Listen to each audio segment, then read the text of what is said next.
The U.S. is tracking a big drop in tourism from around the world. Take a look at this. Travel from Canada and Mexico was down double digits in March. Escalating trade war between the U.S. and Canada is pushing travelers to shift their vacation plans away from the U.S. to Mexico and elsewhere. The city of Las Vegas is vanishing before our eyes, with 2 million tourists gone, casino floors sitting empty, and hotel prices starting to crash. What was once America's ultimate playground is now facing one of the steepest tourism drops in decades. Even Donald Trump's camp was blindsided by how fast it's happening. I saw that also for now, that tourism is less than, last year's. We see like a 30 to 40% down. From outrageous $33 bagels to new travel fees that are keeping foreign visitors out, something is killing the magic of the Strip, and the fallout could change Vegas forever. Let's dive deeper in today's video. In June 2025, Las Vegas welcomed about 3.1 million visitors, which is an 11.3% drop compared to June 2024. This marks the first double-digit decline in monthly visitor numbers since 2021, when the industry was still recovering from pandemic travel restrictions. Year-to-date data paints a similar picture, with visitation down roughly 7.3% compared to the same period last year. Hotel performance reflects the downturn. Occupancy rates fell from 85.2% in June 2024 to about 78.7% in June 2025, a drop of around 6.5 points. That's hundreds of thousands of empty room nights across the city. To entice bookings, average daily room rates softened by about 6.6%, landing at approximately $163.64 per night. The decline is equally visible in air travel. Harry Reid International Airport, the main gateway to the city, saw passenger volumes shrink between 4 and 6.3% year-over-year in June. Both domestic and international arrivals posted notable declines, with international travel showing sharper drops. Reduced inbound flights and route adjustments by some carriers have further limited capacity. These figures collectively signal more than just a seasonal dip. They point to a clear contraction in demand that is hitting every link in Las Vegas's tourism chain. Fewer travelers arriving, fewer nights booked, and less spending in restaurants, casinos, and entertainment venues. For a city where nearly one-third of jobs depend directly or indirectly on tourism, these numbers are more than statistics. They're a warning sign. The drop in Las Vegas tourism is hitting both air travel and hotels hard. Harry Reid International Airport, the main entry point for visitors, saw just under 4.7 million passengers in June 2025, a decline of about 6.3% compared to June 2024. This marked the fifth consecutive month of reduced traffic. International arrivals fell by nearly 10%, while domestic arrivals dropped close to 6%, signaling fewer leisure and business travelers alike. Year-to-date passenger numbers were down by around 4.1%, underscoring a steady downward trend, rather than a one-off dip. Hotels are feeling the ripple effects. Strip occupancy rates slid from roughly 88.3% in June last year to 81.9% this June. Citywide, the figure was even lower at about 78.7%. This translates into millions fewer guest nights. To attract visitors, hotels cut average daily room rates by about 6.6%, bringing them down to approximately $163.64 per night. Fewer people flying in and staying over means the city's tourism pipeline, from airport gates to hotel check-ins, is operating at a significantly reduced pace. One of the most commonly cited reasons for Las Vegas's tourist decline is the sharp rise in costs that visitors face once they arrive. Beyond the headline room rates, many hotels now tack on resort fees that can easily push nightly costs well above the advertised price. Visitors have complained about paying $9 for a basic coffee, $26 for bottled water, and more than $30 for a simple breakfast bagel. Parking fees, once rare on the Strip, have become standard at many properties, adding to the sense that guests are being nickel and dimed at every turn. Even the famous all-you-can-eat buffets, once a budget-friendly highlight, have seen steep price hikes, with many charging $60 or more per person.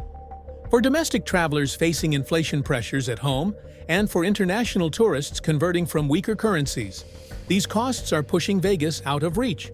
Online travel forums and social media posts have amplified the complaints, with many saying they no longer feel they get good value for their money in the city. International tourism to Las Vegas has taken a noticeable hit, and recent policy changes are a major factor. The introduction of a $250 visa integrity fee for certain foreign travelers, part of the Trump administration's immigration and travel overhaul, has made visiting the United States significantly more expensive for many. Stricter visa application requirements and longer processing times have also discouraged tourists from Europe, Canada, and parts of Asia. For Canadian visitors, historically one of Vegas's largest foreign markets, cross-border travel has been affected by diplomatic strains and economic uncertainty.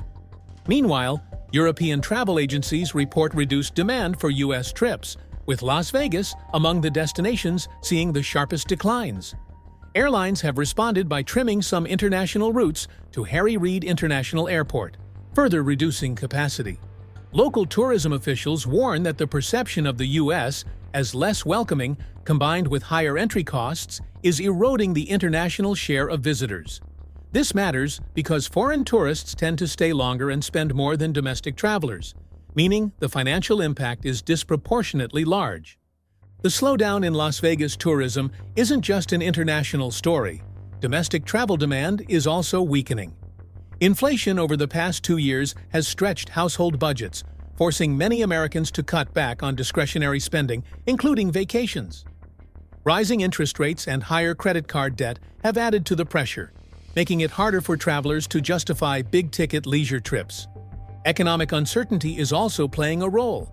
Consumer confidence surveys in mid-2025 show a dip compared to last year, reflecting widespread concerns about job security and the cost of living. Many travelers are choosing shorter, more affordable getaways closer to home rather than flying to Las Vegas and paying premium prices for lodging, food, and entertainment. Competition from other destinations has intensified as well. Cities like Orlando, Nashville, and Miami are offering aggressive travel deals, pulling potential Vegas visitors elsewhere. For budget-minded domestic tourists, Las Vegas, once famous for offering excitement at any price point, is increasingly being seen as an expensive gamble they're not willing to take. The tourism slump is rippling through Las Vegas's local economy, hitting workers in hospitality, entertainment, and transportation especially hard. Tipped workers, from casino dealers to cocktail servers, report that their incomes have dropped by as much as 50% compared to last summer. This comes despite a new federal law exempting tips from income tax, a measure that many hoped would boost take-home pay. Fewer visitors simply mean fewer wagers, drink orders, and show tickets sold. Small businesses that rely on tourist spending, such as independent restaurants, tour operators, and gift shops, are also feeling the pinch. Declines in convention attendance and group bookings have led to reduced hours for hotel staff, and some part-time employees are seeing shifts cut entirely. The slowdown affects more than just jobs. Tax revenues from hotel stays, gaming, and entertainment help fund local infrastructure and public services. A prolonged downturn could put pressure on city budgets, forcing difficult spending decisions. For a city so dependent on tourism, the human and financial consequences are immediate and far-reaching. Beyond official statistics, first-hand accounts from locals and frequent visitors paint a vivid picture of the changes in Las Vegas. On Reddit's Las Vegas forum, longtime residents and repeat tourists are sharing stories of emptier casino floors, shorter taxi lines, and restaurants struggling to fill tables even on weekends. Several posts highlight how the atmosphere on the Strip feels noticeably quieter, with fewer street performers and a drop in the buzz that usually defines summer.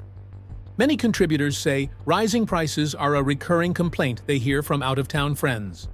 Visitors are shocked by the added costs on top of already high hotel rates, from daily resort fees to steep parking charge, and some say they won't return until prices come down.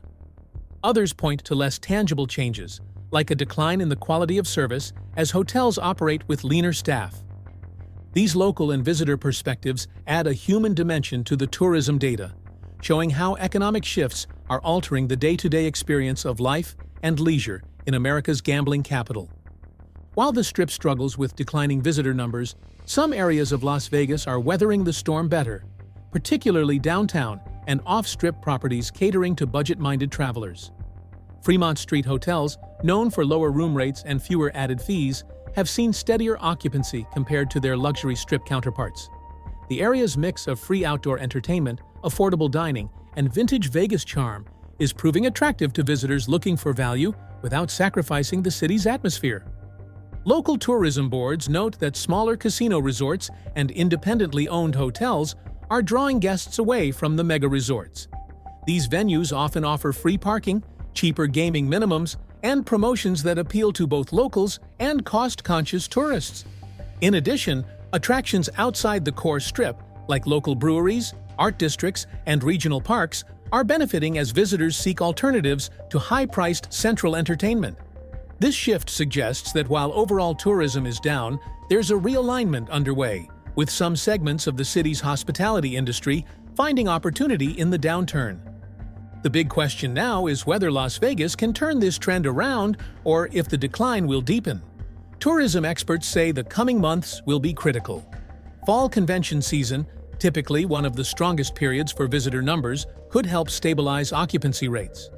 Major events like CES and the Specialty Equipment Market Association, SEMA, show are still expected to draw tens of thousands of attendees, potentially boosting both hotels and restaurants. However, recovery is far from guaranteed. Analysts point out that pricing will be a decisive factor. If hotels and resorts maintain high rates and heavy fees, they risk driving away the middle-market travelers who once made up the city's core audience. On the policy front, any reversal or easing of the new travel fees and visa rules could bring back some lost international traffic. But political will for such changes remains uncertain. There's also the matter of competition. Cities like Miami, Nashville, and Austin are aggressively marketing themselves as cheaper, trendier alternatives for leisure and business events. If Vegas doesn't adjust, those cities could pull even more market share. Some local leaders are calling for a re-emphasis on value, from affordable entertainment packages to discounted weekday stays, as a way to rebuild loyalty among casual visitors. Others believe the city's brand is strong enough to weather the storm, banking on big spenders and blockbuster events to keep revenue flowing. But with 2 million fewer visitors already this year, the clock is ticking. Do you think Las Vegas will make the changes needed to win back its crowd, or is this the start of a long-term shift? Let us know in the comments, and don't forget to like, share, and subscribe for more in-depth coverage.